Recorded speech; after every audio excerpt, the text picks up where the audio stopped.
आता मी तुम्हाला गिअरची माहिती सांगते. ओके, सुरुवातीला गाडीत बसलं की पहिलं काय करायचं, पूर्ण 100% क्लच दाबायचा, म्हणजे आपल्या गिअर बॉक्सला काही प्रॉब्लेम येत नाही. दाबा क्लच, क्लच दाबला. आता न्यूट्रल आहे का चेक करा, डावीड उजवी फ्री, हात काढा, म्हणजे याचा अर्थ ते फ्री आहे.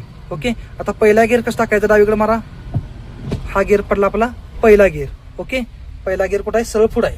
दुसरा गिअर कुठं आहे याचा सांगा मला फक्त,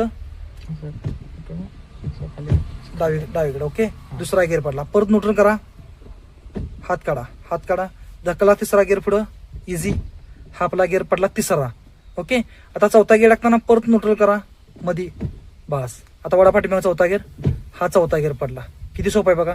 परत न्यूट्रल करा, बस. आता उजवीड मारा, पाचवा गिअर टाका, हा सरळ पाचवा गिअर पडला. ओके, पाचव्या गिअर मधनं रिव्हर्स पडत नाही. न्यूट्रल करा. ओके, आता पूर्ण रिव्हर्स गिअर उजवीड टाका, उजवीड, हा आपला पडला गाडीचा रिव्हर्स गिअर. परत न्यूट्रल करा. ओके, हे आपली गाडी झाली गिअर शिफ्टिंग. ओके.